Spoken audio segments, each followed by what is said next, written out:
Saya dari kecil mimpi buruk-buruk. Dah baca doa before tidur. Kenapa? Dia sebelum tidur dah baca doa. Mimpi juga. Mimpi hantu. Nah, contoh. Okey. Kita ada dua roh. Satu dia nama Ruhul Hayah. Satu dia nama Ruhul Yaqazah. Ruhul Hayah ni makna roh hidup. Bila janin dalam perut mak dia 4 bulan, ditiupkan Ruhul Hayah, jadi hidup budak. Bila orang tu nak mati, Malakul Maut akan ambil Ruhul Hayah, cabut, matilah jasad. Itu Ruhul Hayah. Faham lagi? Nah, yang Malakul Maut cabut tu. Ada satu lagi dia panggil Ruhul Yaqazah. Faham? Roh tu lah mimpi. Maknanya kita tidur dalam rumah kita, roh tu pergi berjalan. Faham? Padahal mak kita, bini kita duduk baru letak kepala, tak dan seminit.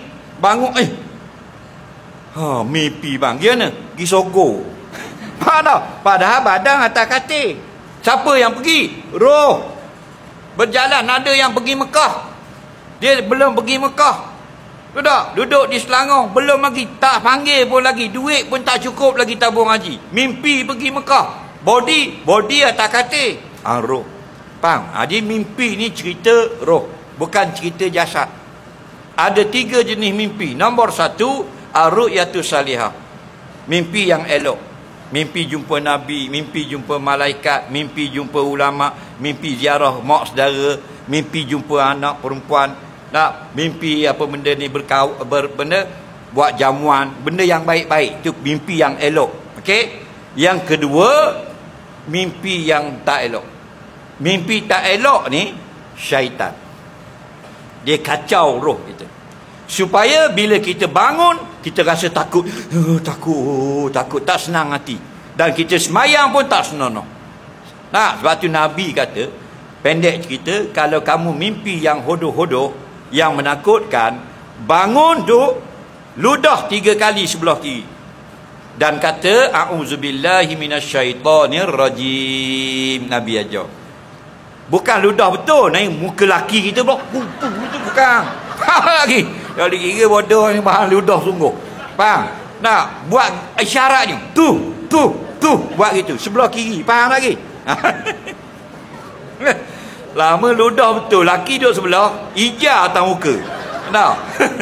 Soalan seterusnya. Jangan takut. Dan lepas tu, syaitan tidak akan ganggu kita. Kita pun hilang rasa takut. Tak usah bimbang. Mainan tidur saja. Okey? Biarlah Allah, kadang-kadang syaitan ni dia kacau kita di dalam semayang. Ada orang dia tak kacau dalam semayang, dalam tidur. Ada orang dalam tidur tak ada mimpi, dalam semayang tak kacau, dalam rumah dia masuk. Tu lagi berat. Tahu tak?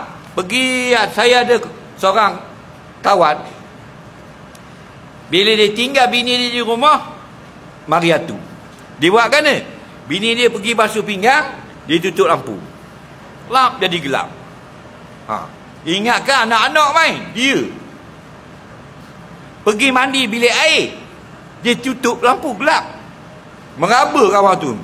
Pergi cari suis kat depan. Bertahun-tahun. Nah, panggil solat hajat apa semua baru hilang.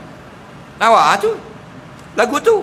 Nah, jadi baik dalam tidur. Bangun, kata a'udzubillahi minasyaitonirrajim. Aku minta berlindung denganmu ya Allah dari gangguan syaitan yang jahat ini. Ludah 3 kali isyarat.